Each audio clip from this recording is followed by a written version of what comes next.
새날을 여는 새벽 말씀 나눔입니다. 오늘은 2023년 1월 5일 금요일이고 말씀을 전하는 저는 강림 목사입니다. 오늘 우리가 함께 나눌 말씀은 사도행전 24장 1절로부터 9절까지 말씀입니다. 사도행전 24장 1절로부터 9절입니다. 닷새 후에 대제사장 아나니아가 어떤 장로들과 한 변호사 더둘로와 함께 내려와서 총독 앞에서 바울을 고발하니라. 바울을 부르매 더둘로가 고발하여 이르되, 펠릭스가 가요, 우리가 당신을 힘입어 태평을 누리고 또 이 민족이 당신의 선견으로 말미암아 여러 가지로 개선된 것을 우리가 아는 모양으로나 어느 곳에서나 크게 감사하나이다.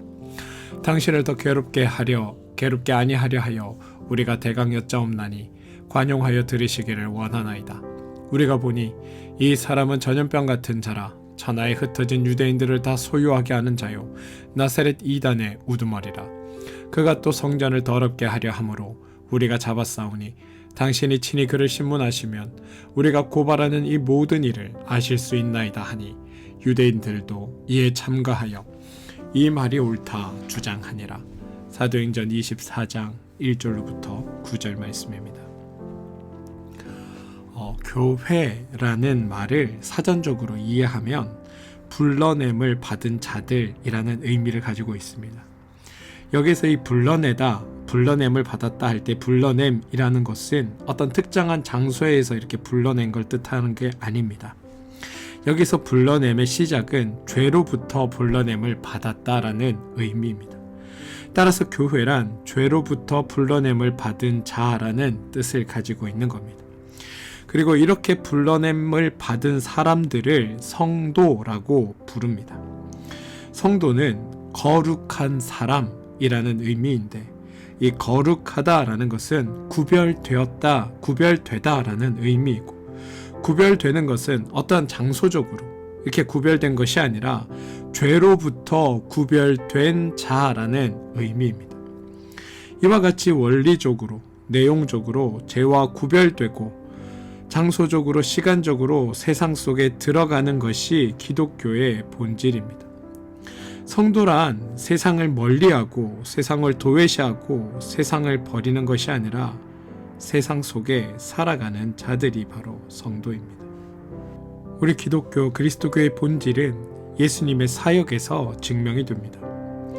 예수님은 하나님이셨습니다. 원리적으로는 죄와는 본질이 다른 하나님이셨습니다. 그런 하나님이 세상 속으로, 우리 인간들 속으로 들어오신 겁니다. 영이신 하나님이 육으로 성육신 하셨습니다. 그리고 그 이유는 예수님 자신이, 하나님인 자신이 진리셨고 사랑이셨기 때문입니다. 예수님은 사랑이셨기에 불의와 거짓과 죄악 가운데 신음하는 자신의 그 피조물의 신음을 그냥 넘기실 수 없으셨습니다. 그들을 긍휼히 여기셨고 그들 가운데로 오셨던 겁니다. 그리고 그분은 진리셨기 때문에 거짓을 치유하기 위해 세상의 거짓 속으로 들어오셨습니다. 예수님은 빛이셨기 때문에 어둠을 밝히기 위해 세상의 흑암 속으로 들어오신 겁니다. 여러분, 진리는 진리라서 진리끼리만 모이고, 불의를 보며 너는 나와 반대되고 나와 다른 편이라고 우리 진리 모임에 들어올 수 없다고 그거를 배척시키는 것이 진리의 역할이 아닙니다. 여러분, 진리는 진리이기에 오히려 불의 속으로 들어가는 겁니다. 그리고 불의 속에 들어가 불의와 거짓을 진리로 변화시키는 것이 진리의 역할입니다. 빛의 목적은 빛끼리 모여 더 큰 빛을 내는 것에 있지 않습니다. 오히려 반대로 빛은 어둠을 밝히기 위해 존재합니다. 그리고 어둠 속에 숨겨져 있던 것들을 드러내고 그것의 아름다움을 드러내게 하는 것이 빛의 역할입니다. 그래서 빛은 항상 어둠을 향해 나아가야 하는 겁니다. 문제는 진리 되신 주님, 빛으로 오신 예수님을 믿는다는 우리가 이것과는 반대로 살아가고 있다는 것에 있습니다.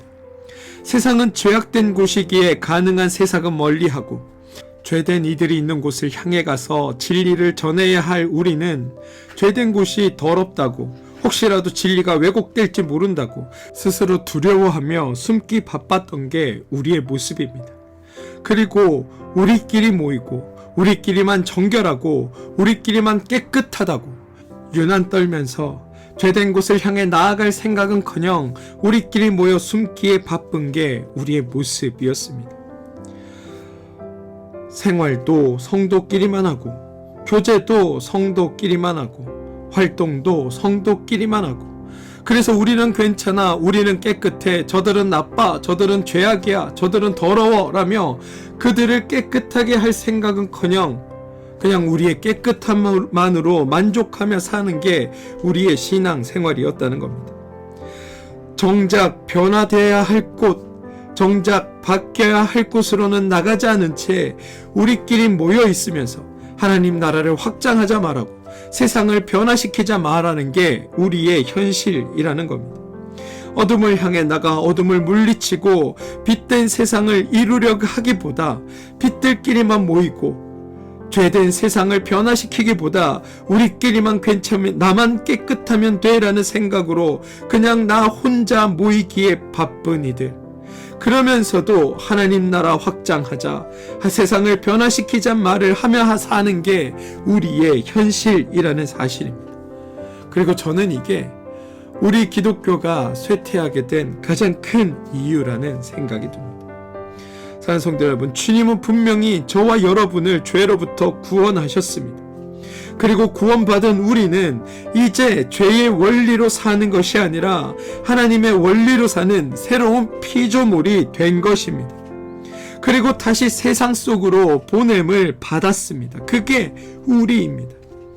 그곳에 빛이 필요하고 그곳에 진리가 필요했기에 주님이 우리를 그곳으로 보내신 겁니다. 따라서 성도가 성도답게 살아야 하는 곳은 바로 세상입니다. 성도의 존재, 성도의 역할이 간절하게 필요한 곳이 바로 우리가 죄된 곳이라고 부르는 그 세상이라는 사실입니다. 여러분 기억하셔야 됩니다. 교회는 종착점이 아닙니다. 도달점이 아닙니다. 교회는 오히려 출발점입니다. 하나님 나라의 시작점이고 빛의 출발점입니다. 하나님 사역의 최종 목적지가 교회가 아니고 하나님 사역이 시작되는 곳이 교회입니다. 하나님의 사역이 시작되고 전개되고 펼쳐지는 곳이 바로 교회라는 겁니다.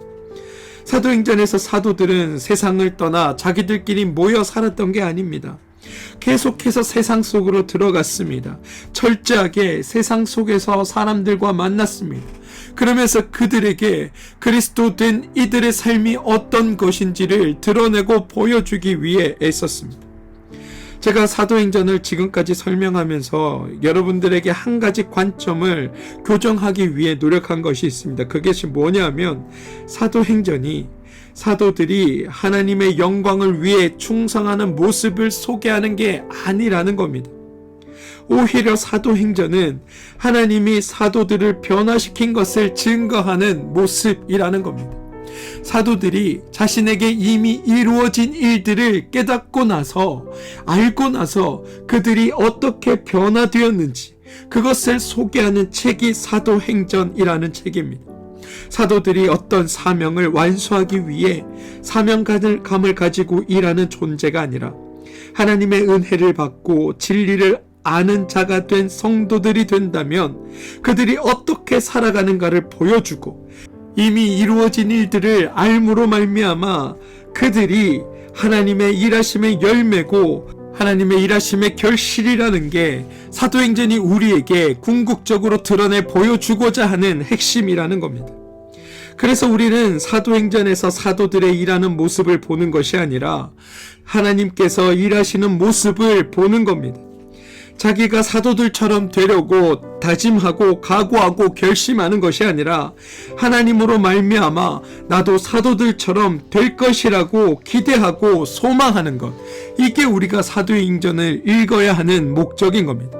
여러분, 이 사실을 기억해 주시기 바랍니다.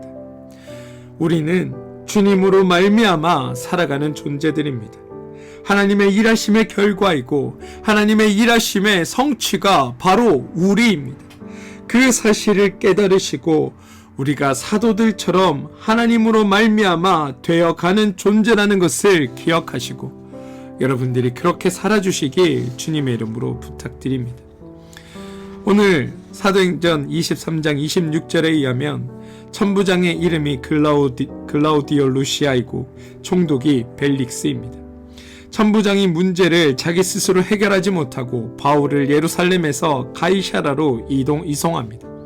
그리고 24장 1절을 보시면 닷새 후에 대제사장 아나니아가 어떤 장로들과 한 변호사 더둘로와 함께 내려와 총독 앞에서 바울을 고발했다라고 이야기합니다.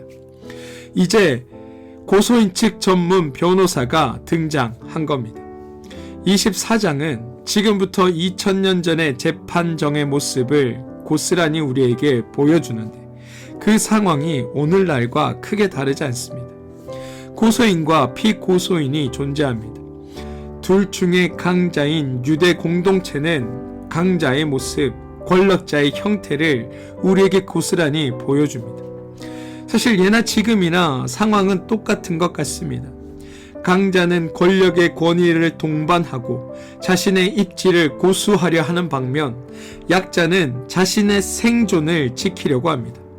다시 말해 한쪽은 생존이 전제되어 있는 상태에서 내가 얼마나 더 큰 이익을 가져올 건가 이익의 정도 차이에 관심을 가지는 반면 다른 한쪽은 이익은 상상도 하지 못하고 그냥 자기 목숨 유지한 것조차도 보장받지 못하는 상황에 놓여 있다는 겁니다. 게다가 강자는 언제나 동원할 무기가 많습니다. 그래서 본인이 나서는 경우가 잘 없습니다. 항상 본인은 뒤에 숨어 있고 대리인들을 앞에 세웁니다. 그래서 오늘 본문에도 유대 공동체는 더둘로라는 변호사를 앞에 등장시키는 것 같습니다. 약자는 모든 것을 본인이 감당해야 합니다. 모든 걸 혼자 다 해야 하는 겁니다. 나 스스로 무죄도 내가 입증해야 하고 내가 당한 피해도 나 스스로 증명해야 합니다. 그러다 보니 힘들고 지치고 시간 싸움과 체력 싸움에서 밀릴 수밖에 없습니다. 강자와 약자의 공통점이라면 이기기 위해 자신이 사용할 수 있는 모든 수단을 다 동원한다는 것, 아마 이거밖에 없는 것 같습니다. 여러분, 제가 지금 강자를 비난하고 약자의 편을 드는 게 아닙니다. 우리가 공평과 정의를 언급할 때 우리가 오랜 시간 가져온 오류가 있습니다. 뭐냐면 강자와 약자를 나누어 약자의 편에 서는 것이 정의라고 생각해 왔다는 겁니다. 많은 경우 앞서 말씀드린 여러 가지 이유들로 사실 약자는 강자의 손에 억울하게 당할 수밖에 없는 구조가 있는 것도 사실입니다. 또한 강자는 이익을 위해 싸우지만 약자는 생존을 위해 싸운다는 말이 있듯이 생존이라는 불합리한 경우를 놓고 싸우는 경우도 많습니다. 그래서 대체로 약자 편에 서게 되는 게 일반입니다. 그런데 여러분, 사실은 약자와 강자를 구분하는 것보다 더 중요한 것이 있습니다.